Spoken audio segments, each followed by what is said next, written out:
ఓ రకంగా చెప్పాలంటే హైకోర్టు ఇచ్చినటువంటి తీర్పు వైఎస్ఆర్ కాంగ్రెస్ పార్టీ కార్యాలయ విషయంలో బాబు దయతలిస్తే అవి ఉంటాయి, కన్నెర్ర చేస్తే కూలిపోతాయి.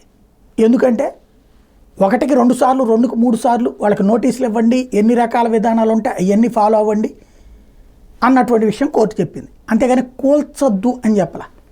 కఠిన నిర్ణయం తీసుకునే ముందు వాళ్ళ దగ్గర నుంచి తీసుకోండి అని. ఇప్పుడు వీళ్ళు పర్మిషన్స్ ఉన్నాయని ఆయన చెప్పారు. అవన్నీ పర్మిషన్ ఉన్నాయి, ఆటోమేటిక్ పర్మిషన్ ఉన్నాయి అన్నది వీళ్ళు నిరూపించలేకపోయారు. వీళ్ళు అనేది ఏంటి, స్థలాలు క్యాబినెట్లో తీర్మానించాం అది. రెండోది వచ్చేటప్పటికి అప్లై ఆన్లైన్లో పెట్టుకున్నాం, అందులో ఇన్ని రోజుల్లోపు ఇవ్వకపోతే డీమ్డ్ టు బి అప్రూవల్ లెక్కన వస్తుంది, అంటే ఆటోమేటిక్ అప్రూవల్ కింద వస్తుంది కాబట్టి కట్టుకున్నాం అంటారు. ఆ ఉత్తర్వులు కోర్టులో చూపించాలి, అప్పుడు కోర్టు అప్రూవ్ అయినట్టు లెక్కేస్తుంది. అట్లా లేదే, అక్కడ ఫెయిల్ అయింది.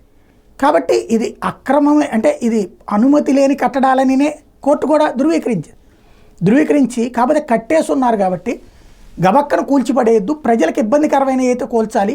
డీవియేషన్స్ ఈ ఇష్యూస్లో వచ్చేటప్పటికి నోటీసులు ఇచ్చి మీరు ఎంతవరకు అవకాశం ఉందో అది చూడండి అని. ఈ అవకాశం ఉన్నది చూడండి అంటే లోకల్ అధికారులు చేయగలుగుతారు నిర్ణయం, బాబే డెసిషన్ తీసుకోగలుగుతారు. ఈలోపు నోటీసులు, వీళ్ళ ఆన్సర్లు, మళ్ళీ నోటీసులు, ఆన్సర్లు 5 ఏళ్ళు నడుస్తాయా లేకపోతే కన్నెర చేసి కూలుస్తారా చూడాలి.